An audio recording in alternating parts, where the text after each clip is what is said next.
오송 지하차도 참사와 관련해 감찰에 나섰던 국무조정실이 경찰관 6명을 검찰에 수사 의뢰했습니다. 지하차도 통제가 필요하다는 신고를 받고도 출동하지 않고 마치 나간 것처럼 전산을 조작하고 거짓 보고한 정황을 확인했습니다. 오늘 오후 서울 신림역 근처에서 30대 남성이 길을 가던 남성 4명에게 무차별적으로 흉기를 휘둘렀습니다.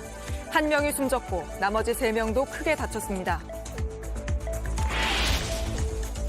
윤석열 대통령의 장모 최은순 씨가 항소심에서도 징역 1년을 선고받고 법정 구속됐습니다. 땅을 사고 파는 과정에서 은행에 수백억 원의 잔고가 있는 것처럼 증명서를 위조한 혐의 등입니다. 최 씨는 억울하다며 구속 집행에 저항하기도 했습니다. 어제 울산에서 수치인 불명의 우편물을 열었다가 3명이 호흡곤란 증상을 보였는데 전국에서 비슷한 신고가 쏟아지고 있습니다. 서울, 인천, 대전 등에서 신고가 이어지고 있어 경찰이 누가 보냈는지 추적하고 있습니다. 시청자 여러분, JTBC 뉴스룸을 시작하겠습니다. 오송 지하차도 참사 원인을 감찰해온 국무조정실이 경찰이 거짓말한 정황을 확인했다고 발표했습니다. 지하차도를 통제해달란 신고를 외면해놓고 마치 출동했던 것처럼 전산을 조작하고 거짓 보고한 것으로 강하게 의심된다고 밝혔습니다. 그러니까 그간 경찰이 저희 JTBC 등 언론에 했던 신고자가 위치를 제대로 안 알려줘 엉뚱한 곳으로 출동했었다는 이 해명 자체도 거짓말로 판단한 겁니다. 저희가 시간을 따져보니 경찰이 진짜 출동했더라면 참사를 막을 수 있었습니다. 이 부분을 수사로 밝혀달라며 국조실이 검찰에 요청하면서 수사본부까지 꾸려졌는데 먼저 감찰 내용부터 윤정주 기자가 보도합니다. 현장에 출동하지 않고도 나간 걸로 꾸민 게 강하게 의심된다. 국무조정실의 어조는 강했습니다. 경찰이 내부 시스템에 조치 내용을 거짓으로 입력한 정황이 나왔단 겁니다. 사고가 난 지난 15일 112 신고 내역을 살펴봤습니다. 오전 7시 4분 미호천교가 넘치려고 하니 주민들을 대피시켜야 한다는 신고가 들어왔습니다. 7시 58분 신고에선 궁평 지하차도가 직접 언급됩니다. 통제가 필요하다고 했습니다. 경찰은 현장엔 출동했다고 설명해왔습니다. 다만 장소를 착각해 침수된 2지하차도가 아니라 1지하차도로 갔다고 설명했습니다. 엉뚱한 곳에 갔다는 비판이 컸는데 이조차 거짓이었던 겁니다. 국무조정실은 경찰이 총리실에도 거짓 보고를 했다고 했습니다. 국무조정실은 출동 내용을 거짓으로 입력하고 허위 보고에 관여한 것으로 의심되는 흥덕경찰서와 오송파출소 소속 경찰관 6명에 대해 대검찰청에 수사를 의뢰했습니다. 범죄 혐의가 명백한데 진술이 엇갈리고 있어 수사권이 있는 기관이 빨리 증거를 확보해야 한다는 겁니다. 흥덕경찰서와 오송파출소 직원들은 외부 접촉을 피하며 입장을 밝히지 않고 있습니다. 수사를 받게 된 6명 중 5명이 여기 오송파출소 직원입니다. 나머지 1명은 청주 흥덕경찰서 직원입니다. 지금 이곳은 분위기가 상당히 무겁습니다. 이렇게 문을 이중으로 걸어 잠그고 출입을 막고 있습니다. 네, 경계가 심해 보이는데요. 윤 기자, 그럼 오늘 경찰 입장은 전혀 들을 수 없었습니까? 유리문을 사이에 두고 잠깐 대화를 나눴습니다. 하지만 책임자가 자리에 없다, 도청에 문의하라 이렇게 답을 하면서 답변을 피했습니다. 네.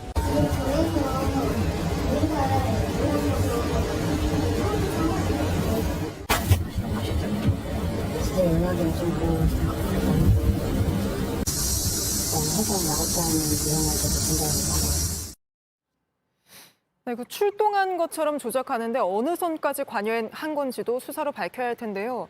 취재된 게 있습니까? 네, 저희가 알아봤더니 국무조정실이 문제 삼은 6명은 신고 이후 조치부터 종결까지 기록했던 일선 실무자로 보입니다. 청주 흥덕경찰서장과 오송파출소장은 이번 수사 의뢰 대상에선 빠졌습니다. 국조실 관계자는 6명이 한 팀으로 일했던 사람들이라고 했는데요. 수사가 시작되면 보고가 윗선 어디까지 공유됐는지도 밝혀야 합니다. 네, 알겠습니다. 윤정주 기자가 현장에서 취재한 내용 전해드렸습니다. 신고가 들어온 그때 경찰이 제대로 출동했더라면 적어도 참사가 일어나기 20분 전엔 지하차도를 통제하고 14명이 목숨을 잃는 비극을 막을 수 있었을 겁니다. 저희가 왜 이렇게 판단했는지는 계속해서 유선희 기자가 보도합니다. 다리 상판 가까이까지 물이 차올랐습니다. 이때가 오전 7시 4분. 최초 112 신고가 들어왔지만 경찰은 출동하지 않았습니다. 흑빛 물살이 거세게 흐르고 나무가 물에 잠긴 이때는 7시 58분쯤입니다. 궁평 지하차도가 잠길 수 있다는 신고가 들어왔던 때입니다. 이때 제대로 출동을 했다면 어땠을까? 오송 파출소에서 궁평 2 지하차도까지 거리는 3.2km입니다. 차로 5분, 비가 많이 와도 10분이면 갈 수 있습니다. 오전 7시 58분 신고.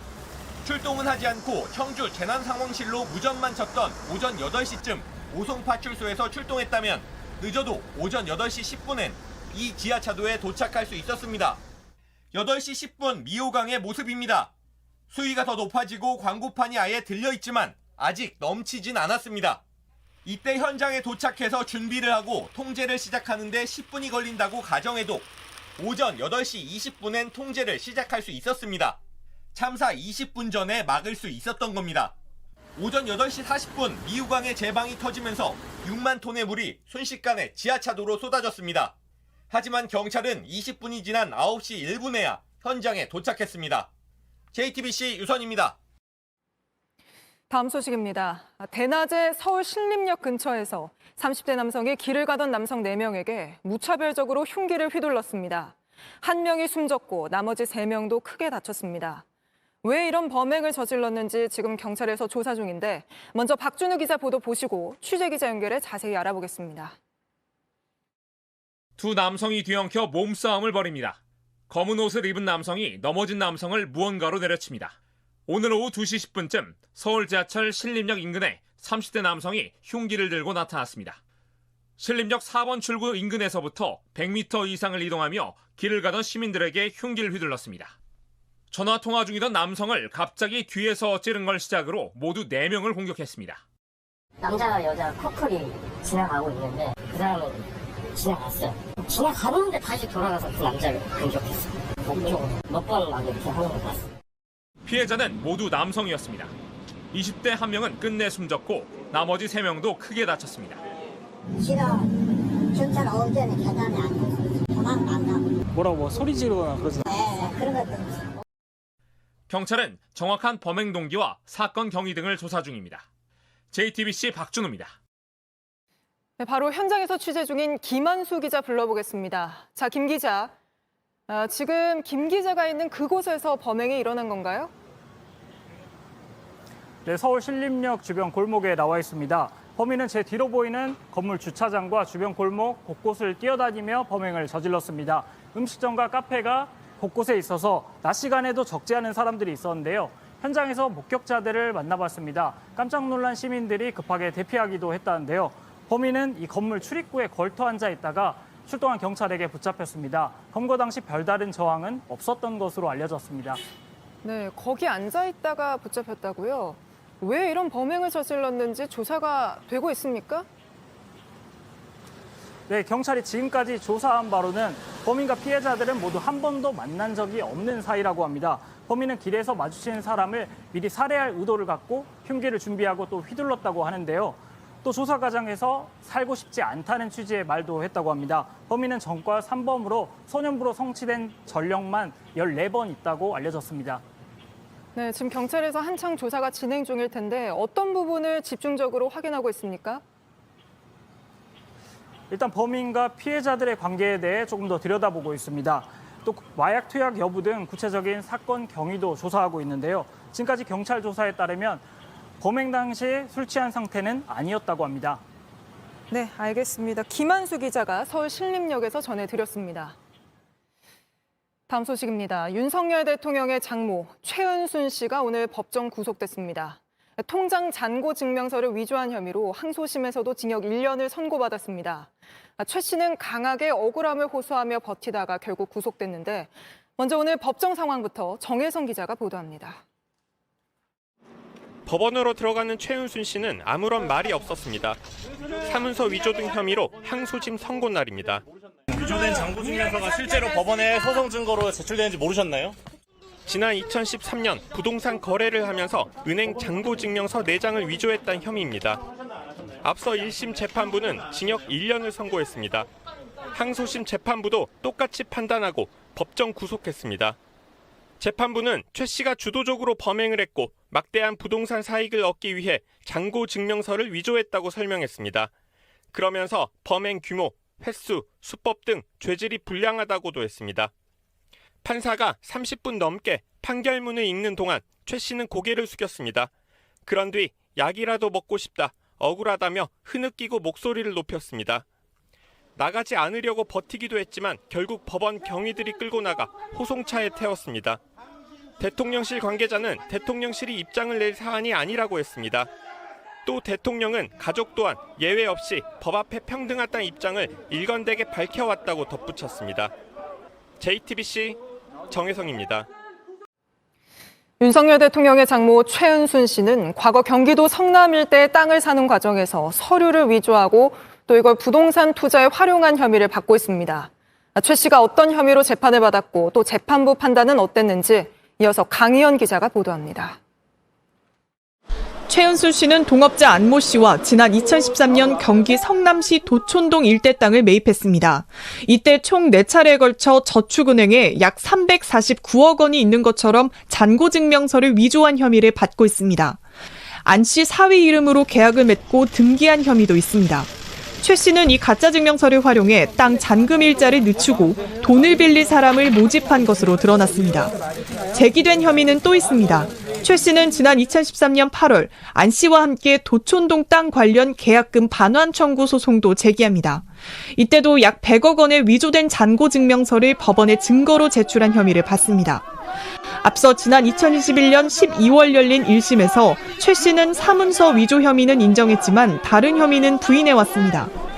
하지만 당시 재판부는 위조한 잔고증명서 액수가 거액이며 수차례 범행을 저질렀다며 최 씨에게 법정 구속 없이 징역 1년을 선고했습니다.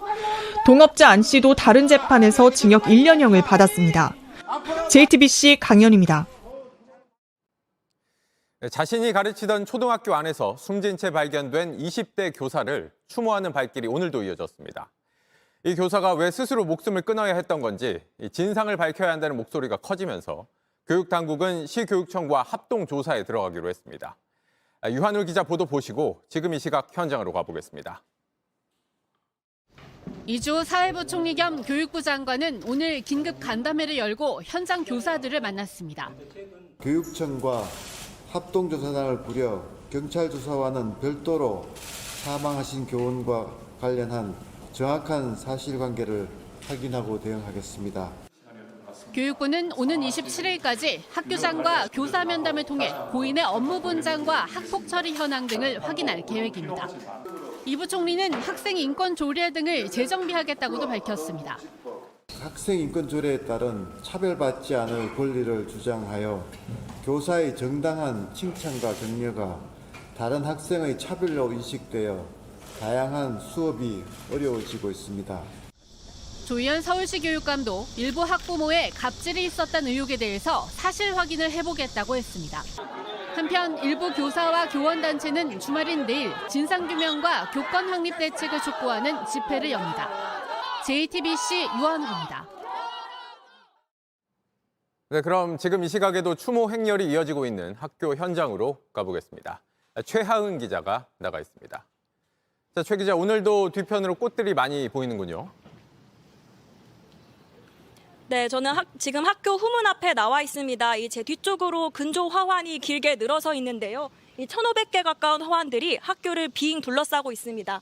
이렇게 동료 교사가 보낸 것들이 특히 많이 보였고요. 오늘도 이 학교 앞에 화환이 도착하는 걸 많이 볼 수 있었습니다. 이 공식 분향소는 오늘 오전 강남 서초 교육지원청 앞에 설치됐습니다. 직접 가봤는데 그곳보다는 교사가 숨진 학교를 직접 찾아서 애도하는 사람들이 더 많았습니다. 네, 많은 동료 교사들이 이 목소리를 내고 있는데 현장에서 만나봤죠? 네, 이 폭염경보가 내려진 무더운 날씨에도 자원봉사자로 나서서 국화꽃이나 포스트잇을 나눠주는 교사들이 많이 보였습니다. 또 폐허가 된 교단 밖에 남겨주지 못해 미안하다 이런 메시지도 보였는데요. 직접 이야기 들어보시죠. 교사들의 인권을 얼마나 존중이 되었느냐라는 반성들을 조금씩은 다 해봐야 되는 게 아닌가. 선생님으로서 무력감을 많이 느꼈던 것에 대한 어떤 표출이 한꺼번에 됐다고 보거든요. 네, 고인의 장례 절차는 비공개로 마쳤지만 추모 행렬은 주말까지 이어질 것으로 보입니다. 네, 교육당국에서 합동조사에 들어갔다는 소식은 전해드렸는데 경찰 수사 상황은 어떻습니까? 네, 경찰도 사망 원인을 밝히기 위해 수사를 확대하고 있습니다. 아직까지 갑질 등의 정황은 발견되지 않았다는 입장인데요. 이 고인이 쓰던 휴대전화와 노트북, 또 일기 등 각종 기록들을 계속 살펴보고 있습니다. 이 학교 교사 60여 명을 모두 불러서 조사할 계획입니다. 네, 현장에서 최하은 기자였습니다. 보신 것처럼 이번 일을 계기로 그동안 쌓여왔던 교사들의 불만이 쏟아지고 있습니다.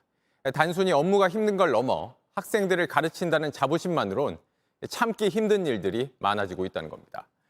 그동안 현장에선 어떤 일들이 벌어졌었는지 조보경 기자가 교사들의 얘기를 들어봤습니다. 초등학교 3학년 학급 담임을 맡았던 교사 A씨. 한 학생이 학교 게시판에 비방글을 올려 이를 제지했는데 이때부터 학부모에게 시달리기 시작했다고 주장했습니다. 체육대회 때 각각 한 병씩 물을 나눠주지 않았다. 수업 시간에 화장실에 가는 걸 허락하지 않았다는 이유로 아동학대 신고를 당했다는 겁니다. 지도해 왔던 방식을 이제 정서학대, 아동학대로 신고를 할 수 있다는 걸 제가 생각을 하니까 학생을 어떻게 지도를 해야 되나. 싸우는 학생들을 말리다가 되레 폭행을 당해도 치료비는커녕 사과조차 받지 못한다고 했습니다. 저지하다가 이제 본인 마음대로 안 되니까 저를 이렇게 친 거죠. 분위기가 교사가 지도하는 과정에서 그럴 수도 있다라는. 학교 폭력을 중재하는 과정에서 불만을 품은 학부모가 각종 민원을 넣어도 참고 넘길 수밖에 없다고도 했습니다.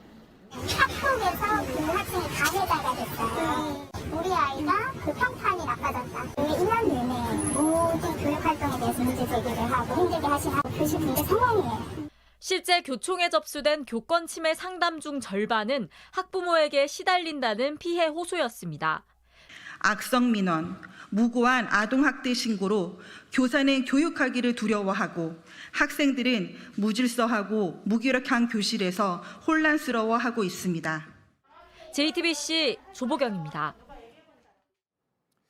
네, 보신 것처럼 과도한 민원, 폭행 등으로부터 교사가 보호받을 장치는 필요해 보입니다. 다만 정부 여당에선 이번 일로 학생 인권 조례를 손보겠다는 식의 대체를 언급하면서 우려도 나오고 있는데 이 취재 기자와 핵심만 짚어보겠습니다. 자, 박소연 기자가 나와 있습니다.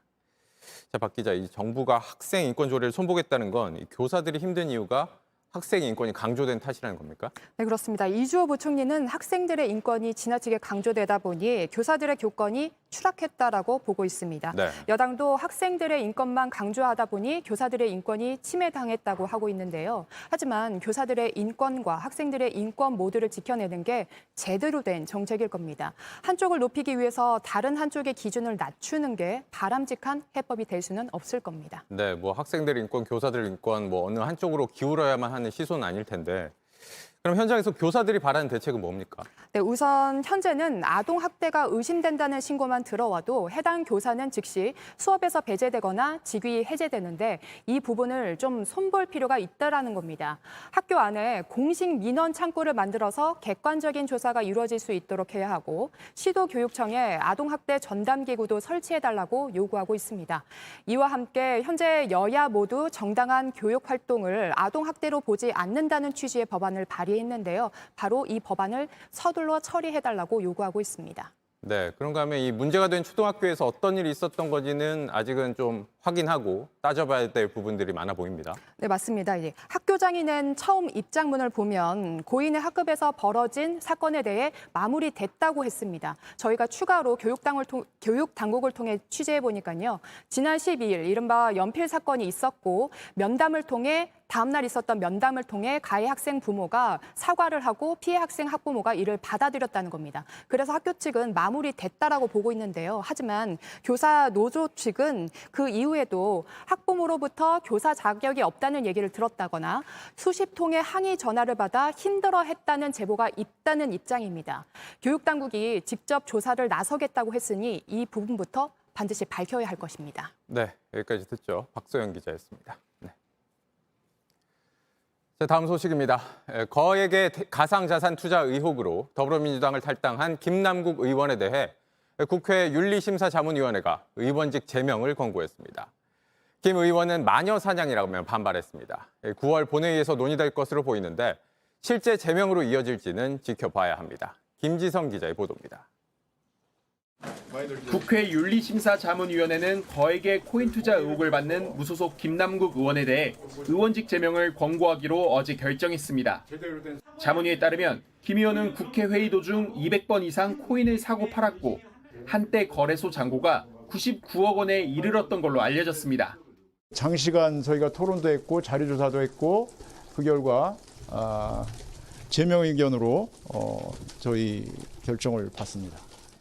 김 의원은 자문위가 마녀 사냥을 했다며 반발했습니다.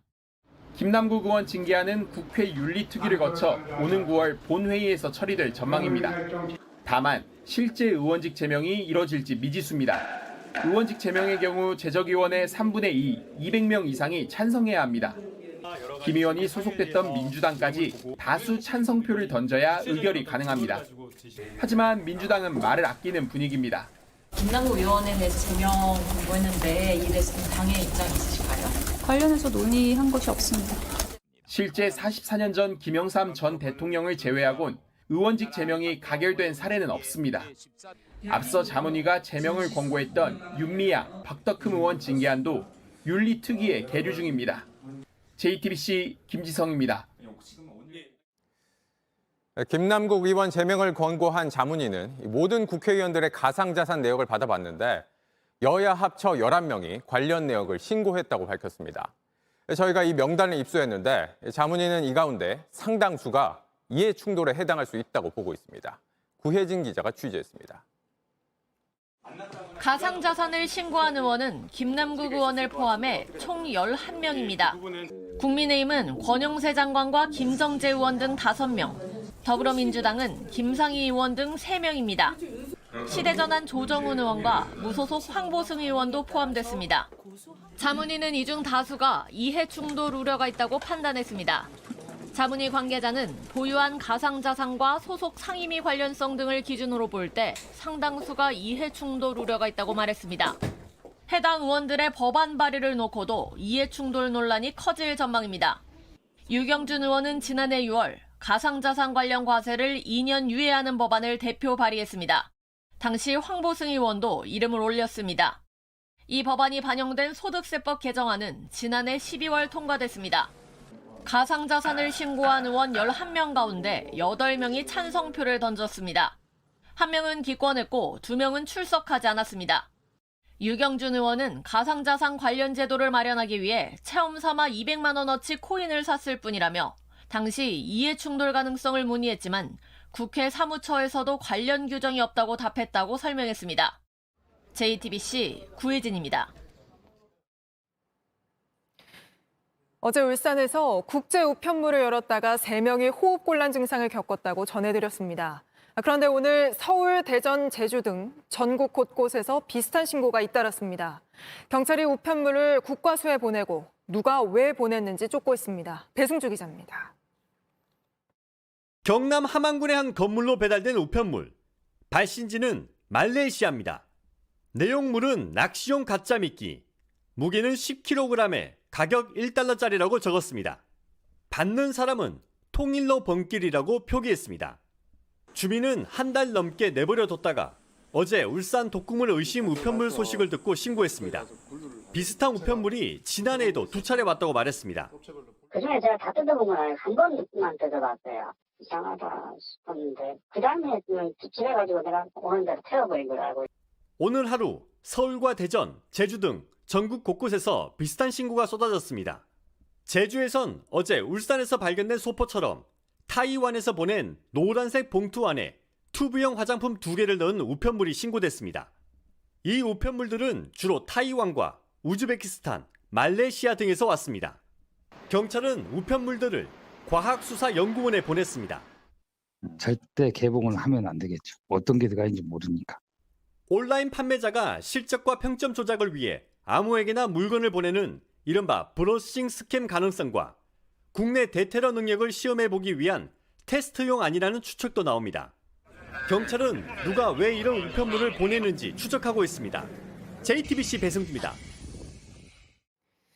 서울에서도 오늘 오후부터 이런 독극물 의심 우편물이 계속 발견되고 있습니다. 명동 일대가 통제돼 2,000명 가까이 대피하는 일까지 벌어졌는데 바로 취재 기자 연결합니다. 자, 조혜영 기자, 조금 전 명동 중앙우체국 일대가 통제됐다고요. 지금은 괜찮습니까? 네, 오늘 오후 4시쯤 명동 중앙우체국에서 위험물질로 의심되는 우편물이 발견됐습니다. 우체국 직원과 시민 등 1,700여 명이 대피했는데 건물 출입 통제는 1시간 반쯤 지나 풀렸습니다. 현재는 일부 공간만 통제하고 경찰과 소방당국이 조사 중입니다. 어제부터 전국적으로 발견된 노란 봉투의 소포와 비슷한 대만발 우편물로 파악됐습니다. 네, 그런 우편물이 서울에서만 오늘 몇 개나 발견된 건가요? 네, 서초, 은평, 용산, 송파, 양천 등 지금까지 파악된 것만 최소 6건입니다. 하루 종일 수상한 해외 우편물에 대한 신고가 이어지고 있는데요. 오늘 오전 서초경찰서에서는 주문하지 않은 택배가 왔다는 신고가 접수됐습니다. 경찰이 우체국에 소포를 반송하라 이렇게 안내했고 우체국에서 경찰이 신고하며 특공대가 출동했습니다. 소포 속에서는 무색의 반죽이 발견됐는데 일단 폭발물은 아닌 것으로 확인됐습니다. 송파경찰서도 대만발 우편물이 있다는 신고를 받고 출동해 우체국 출입을 통제했는데요. 우편물을 만진 신고자의 별다른 증상은 없었지만 만일의 상황에 대비해서 일단 병원으로 옮겨져 검사를 받았습니다.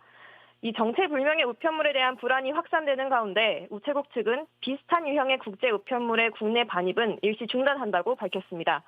다만 아직까지 인명피해는 확인되지 않았고 이 우편물에 어떤 물질이 담겼는지는 정확한 조사 결과가 나오지 않았습니다. 네, 알겠습니다. 여기까지 듣겠습니다. 조혜연 기자였습니다.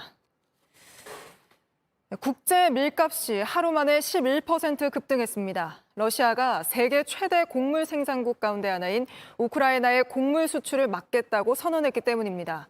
여기에 국제 유가도 오르고 있어 한풀 꺾였던 물가 상승폭이 다시 커지는 게 아닌지 우려됩니다. 먼저 이상화 기자입니다. 러시아군은 흑해를 끼고 있는 우크라이나의 곡물 수출 기지 오데사에 연일 공습을 가하고 있습니다.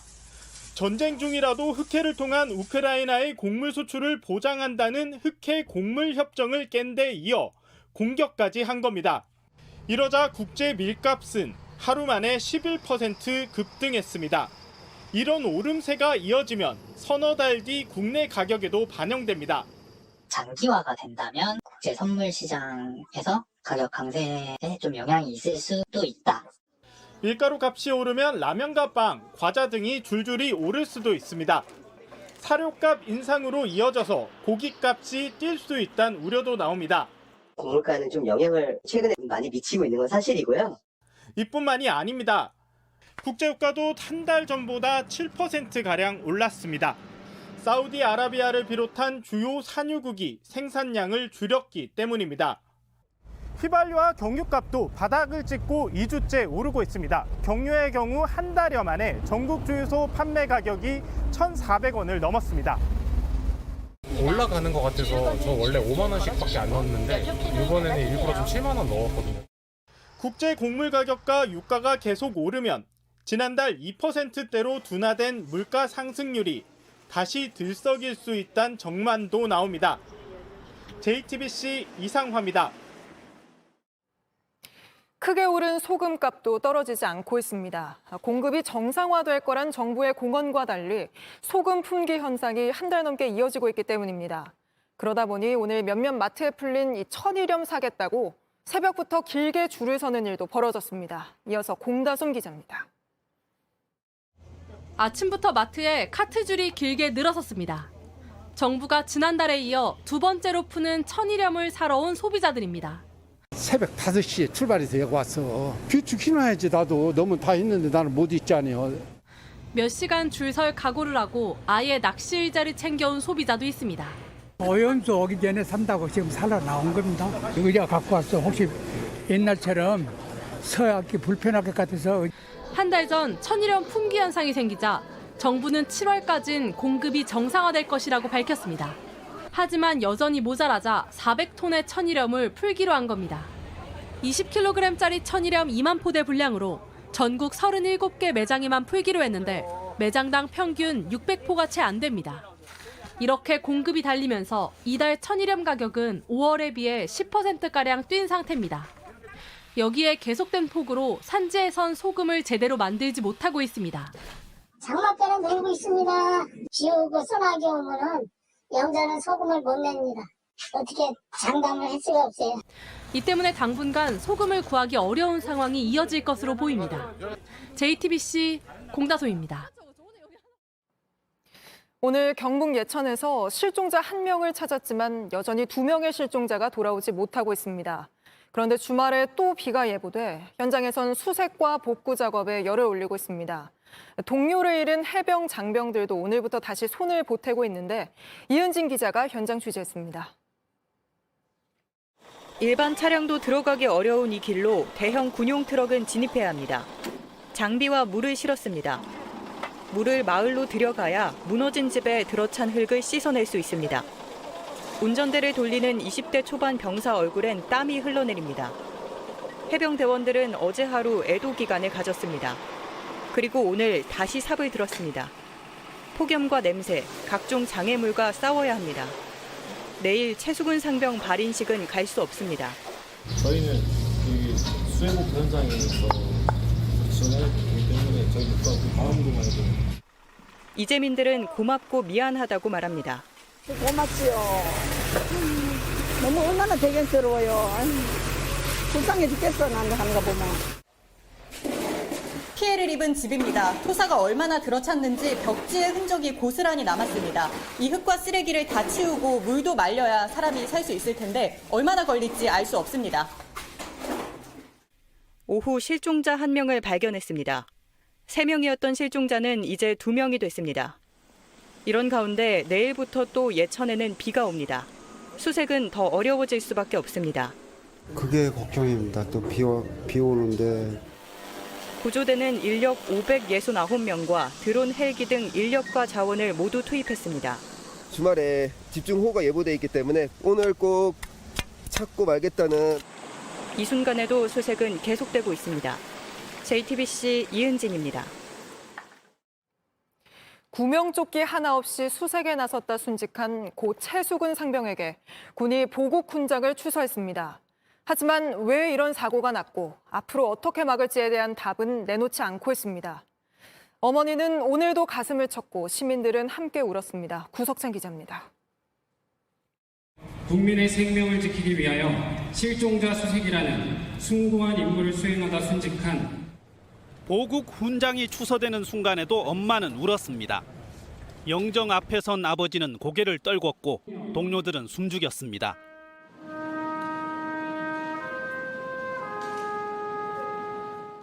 결국 쓰러져 우는 엄마를 유족들은 두들기고 위로합니다. 혼자 서서 걸어 나가기도 쉽지 않습니다. 경북 예천에서 실종자를 수색하다 숨진 고 최수근 상병에게 보국 훈장이 추서됐습니다. 나라 안전을 위해 공헌한 사람에게 수여하는 훈장입니다. 1계급 진급시켰고 훈장을 줬지만 아직 안전 매뉴얼은 공개 못한다고 했고 사고 경위도 조사 중이라고만 했습니다. 이거는 나라의 실수인 거잖아요. 그렇게 해서 젊은 아이가 자기의 꿈도 펴보지도 못하고 목숨을 잃었고. 추모 행렬은 이어졌습니다. 온라인 헌화가 시작됐고 진상을 밝히고 책임자를 처벌하다는 국민청원도 등장했습니다. 이해할 수 없는 이유로 자식을 잃은 엄마의 오열이 시민들 마음을 울렸습니다. 고 최수근 상병 연결식은 내일 오전 9시 이곳 해병대 1사단 김대식관에서 해병대장으로 엄수될 예정입니다. 허무하게 떠난 최 상병 유해는 내일 화장합니다. 유족 뜻에 따라 국립대전현충원에 안치됩니다. JTBC 구석찬입니다. 네, 오송 지하차도 사고 속보 앞서 전해드렸는데 같은 사고가 반복되지 않으려면 뭐가 문제였고 어떻게 고쳐야 할지도 따져봐야 합니다. 저희가 전국 지자체가 폭우 때 지하차도 어떤 기준으로 통제하는지 확인해봤습니다. 전부 제각각이고 기준 자체가 없는 곳도 있었습니다. 김지윤 기자 보도 보시고 제가 조금 더 설명을 드리겠습니다. 제가 나와 있는 곳은 용인시 기흥구의 한 지하차도입니다. 주변에 하천과 호수가 있고 또 이렇게 경사가 심해서 비가 오면 물이 자주 차는 곳인데요. 상습 침수구역이라는 팻말도 붙어 있습니다. 비가 얼마나 와야 통행을 막는 걸까? 경기도와 용인시는 다른 얘기를 했습니다. 성주시, 만주시에 승용차에 배기 구멍 있잖아요. 그게 넘어간다 그러면 이 지하차도를 직접 관리하는 기흥구는 또 다른 답을 합니다. 2개 차선이 침수되거나 호우 경보가 있으면 진입을 막는다는 겁니다. 1개의 지하차도에 지자체별로 3개의 기준이 있습니다. 오송 지하차도를 관리하는 충북도청은 수위 50cm가 되면 통제한다고 했습니다. 서울시는 10cm라고 했고 창원시는 30cm가 되면 진입을 막고 있다고 했습니다. 서울과 충북, 창원도 기준이 다 다른 겁니다. 아예 매뉴얼이 없다는 곳도 있습니다. 세부적으로 통제하라는 거는 그런 매뉴얼은 없는 걸로 알고 있고 특별 매뉴얼이나 이런 건 작성된 건 없고요. 정부는 2019년 표준화된 지하차도 통제 기준을 만들겠다고 했습니다. 하지만 4년이 지난 지금도 전국에 900개가 넘는 지하차도는 제각각 관리되고 있습니다. JTBC 김지윤입니다. 한 주 이슈를 360도 가상현실로 분석하는 이슈 360입니다. 말씀드린 것처럼 지금부터는 14명 희생자가 발생한 오송 지하차도 안으로 들어가서 이것만 있었다면 사고 막지 않았을까 하는 3가지를 짚어보겠습니다. 첫 번째는 제대로 된 매뉴얼입니다. 충북도 매뉴얼대로면 이 지하차도 중앙이 50cm 이상 잠겨야 도로를 통제합니다. 그런데 사고 당일 지하차도에 물이 들어오기 시작한 게 오전 8시 27분이고 정확하진 않지만 이 차량 운행이 어려운, 그러니까 매뉴얼상 50cm 수준으로 물이 차는데 5분 정도가 더 걸렸습니다. 여기서 침수가 시작되기까지 차가 아예 못 가고 사람들이 갇힐 때까지는 얼마나 걸렸냐? 고작 8분이 더 걸렸습니다. 이후에 수만 톤의 물이 쏟아지고 4분 뒤에는 완전히 침수가 됩니다. 물을 얼마나 차나 옆에서 보고 있어도 대응이 어려울 만큼 매뉴얼은 무용지물인 겁니다. 두 번째는 작동하는 배수 펌프입니다. 사고 터널엔 이럴 때 물 빠지라고 배수 펌프가 4개 있었습니다. 그런데 전기 시설이 지하에 있어서 물이 차면 전원이 나가버리는 허술한 설비였습니다. 배수 펌프가 있는 전국 지하차도 절반이 이런 식입니다. 갑자기 물이 들어찰 땐 있으나 마나한 겁니다. 세 번째는 자동 차단 장치입니다. 물 잠기고 불날 위험 있을 때 터널 들어오지 말라고 입구부터 막는 장치입니다. 오송 지하차도에는 하반기에나 설치될 예정이었습니다. 3년 전 부산 초량 지하차도 침수 사고로 3명이 숨진 뒤에 정부는 새로 만드는 지하차도마다 차단 장치를 의무적으로 달기로 했지만 보시는 것처럼 지켜지지 않았고 오송처럼 기존 터널도 없는 곳이 많습니다. 기후변화로 앞으로의 날씨는 50년 전, 30년 전 그동안 겪어왔던 것과 많이 다를 거라고 합니다. 전문가들은 과거 기준에 맞춰진 대비책들 대대적으로 손봐야 한다고 지적을 합니다. 이게 있었다면 사고 막았을 텐데 싶은 것들 제자리에 있게 하자는 겁니다. 이슈 360이었습니다.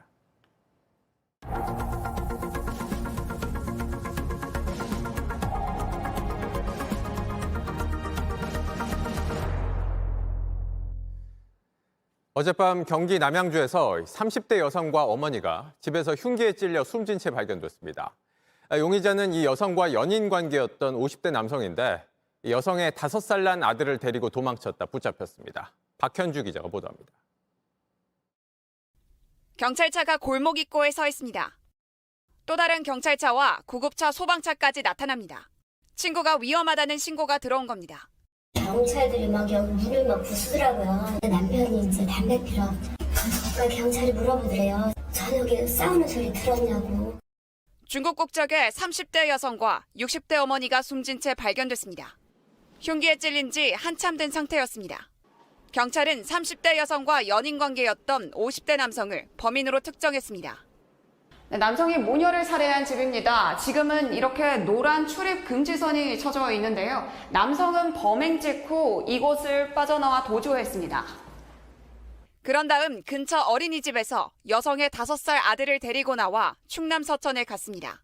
자기 모친집에 데려다 놓고 그리고 나갔던 거예요. 그걸 확인해서 저희가 데려온 거고요. 남성은 이후 보령 시내를 돌아다니다 경찰에 붙잡혔습니다. 범행 12시간 만입니다.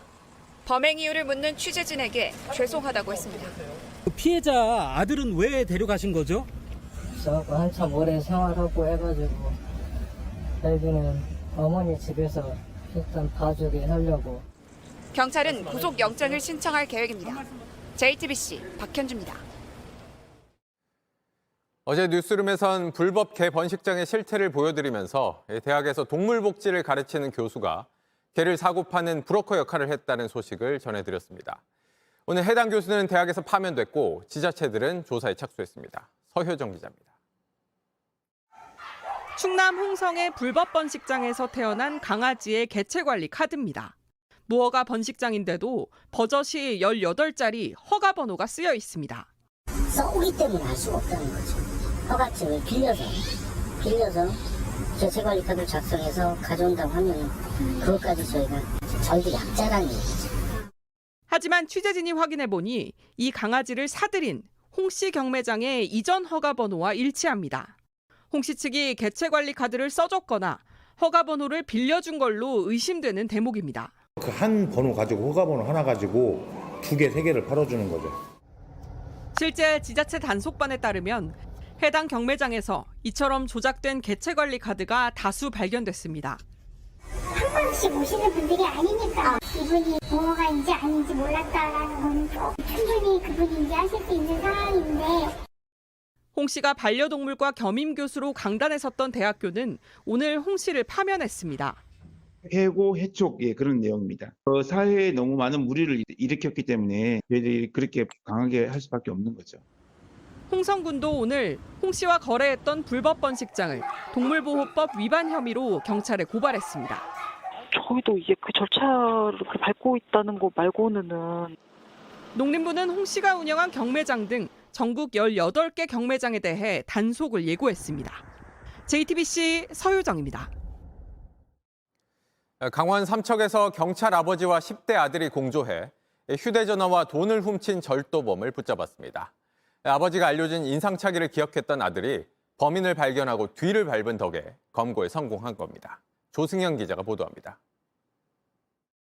파란색 윗도리 남성 학원갈 지납니다. 학생 2명이 그 뒤를 따릅니다.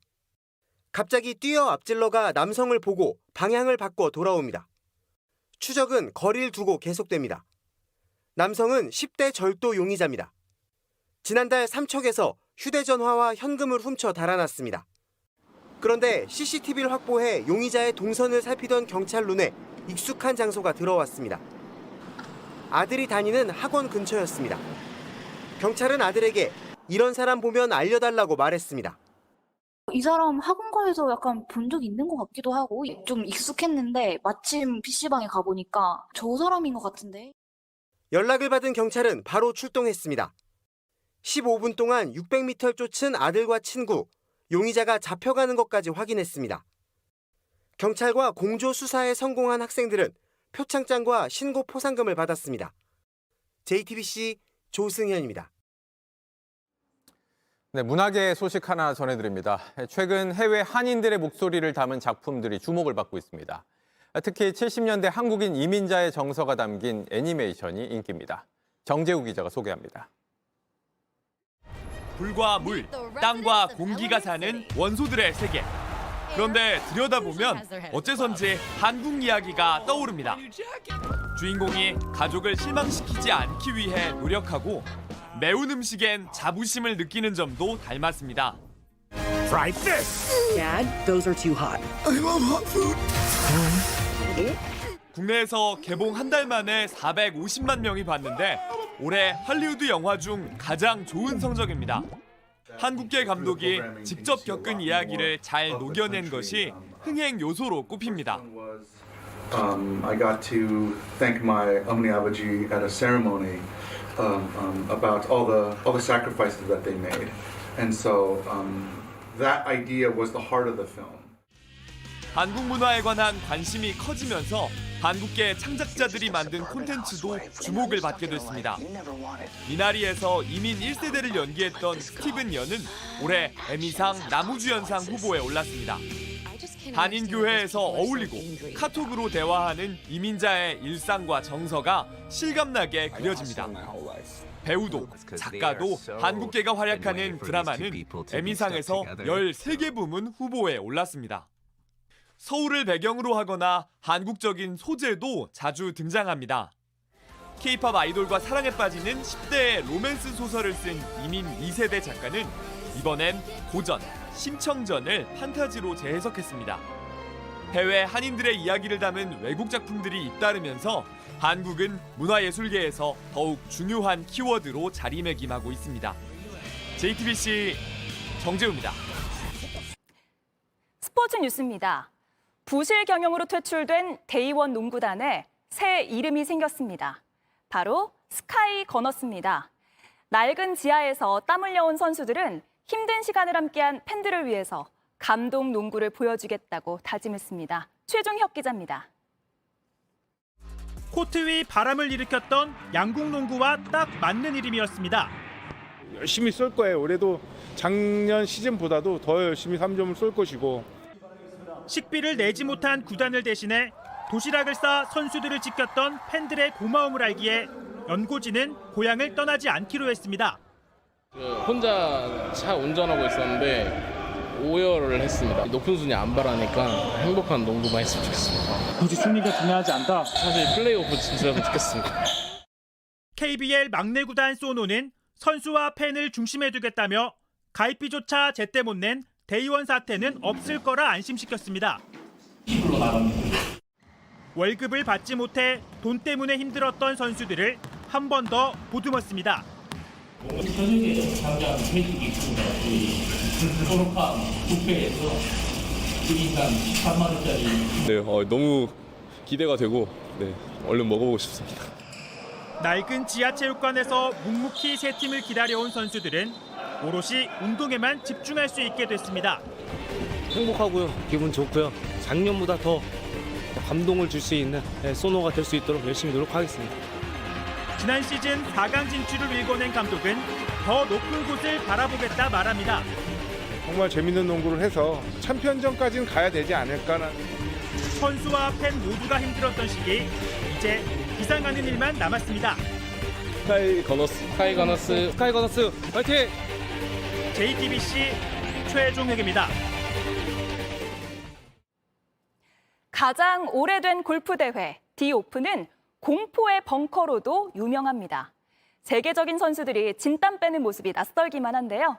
첫날부터 각양각색의 탈출 쇼가 벌어졌습니다. 오선민 기자입니다.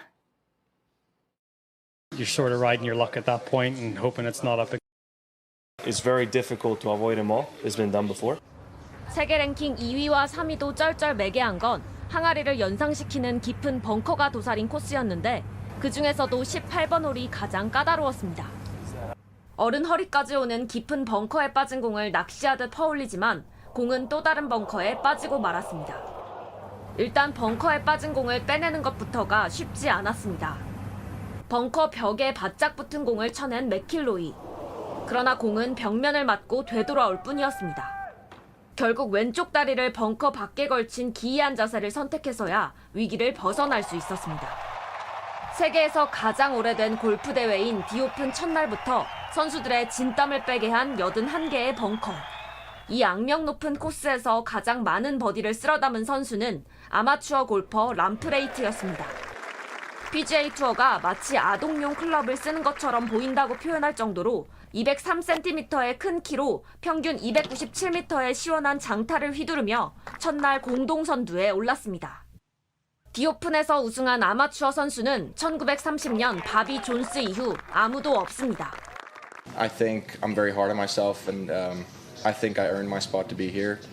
대회에 출전한 한국 선수 7명 중에선 김시우가 2언더파 69타로 가장 높은 공동 13위에 올랐습니다.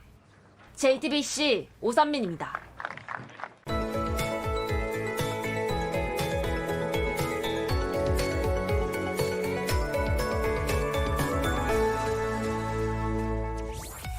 중복인 오늘도 폭염으로 숨쉬기 답답한 하루였습니다. 오늘 밤 내륙 곳곳에 5에서 40mm의 소나기가 지나면서 기온은 일시적으로 떨어질 수 있겠습니다. 내일부터는 다시 장마가 시작되면서 더위도 한풀 꺾일 텐데요. 내일부터 모레까지 서울을 포함한 수도권에 50에서 100mm, 호우 예비특보가 내려진 경기 북부는 150mm 이상까지도 예상되고요. 그 밖에 남부지방도 최대 80mm의 비가 더 내리겠습니다. 비가 집중될 때는 시간당 30에서 60mm의 폭우가 쏟아질 수 있어서 이번 주말은 장맛비에 잘 대비하셔야겠습니다. 내일 새벽 제주와 전남 해안을 시작으로 비구름대는 점차 전국으로 확대되겠고요. 강풍 예비특보가 내려진 제주는 물론 대부분 지역에 바람도 강하게 불겠습니다. 내일 서울의 아침 기온 26도, 인천, 제주 25도로 서울을 포함한 수도권과 제주는 밤사이 열대야 현상이 나타날 수 있겠습니다. 낮 기온은 서울 32도, 광주 27도, 대전, 대구 30도로 오늘보단 낮겠습니다. 이번 비는 다음 주 월요일까지 길게 이어지겠고요. 수요일과 목요일에는 중부지방을 중심으로 또 한 차례 비가 집중되겠습니다. 날씨였습니다. 뉴스룸 저희가 준비한 소식은 여기까지입니다. 네, 시청해주신 여러분 고맙습니다.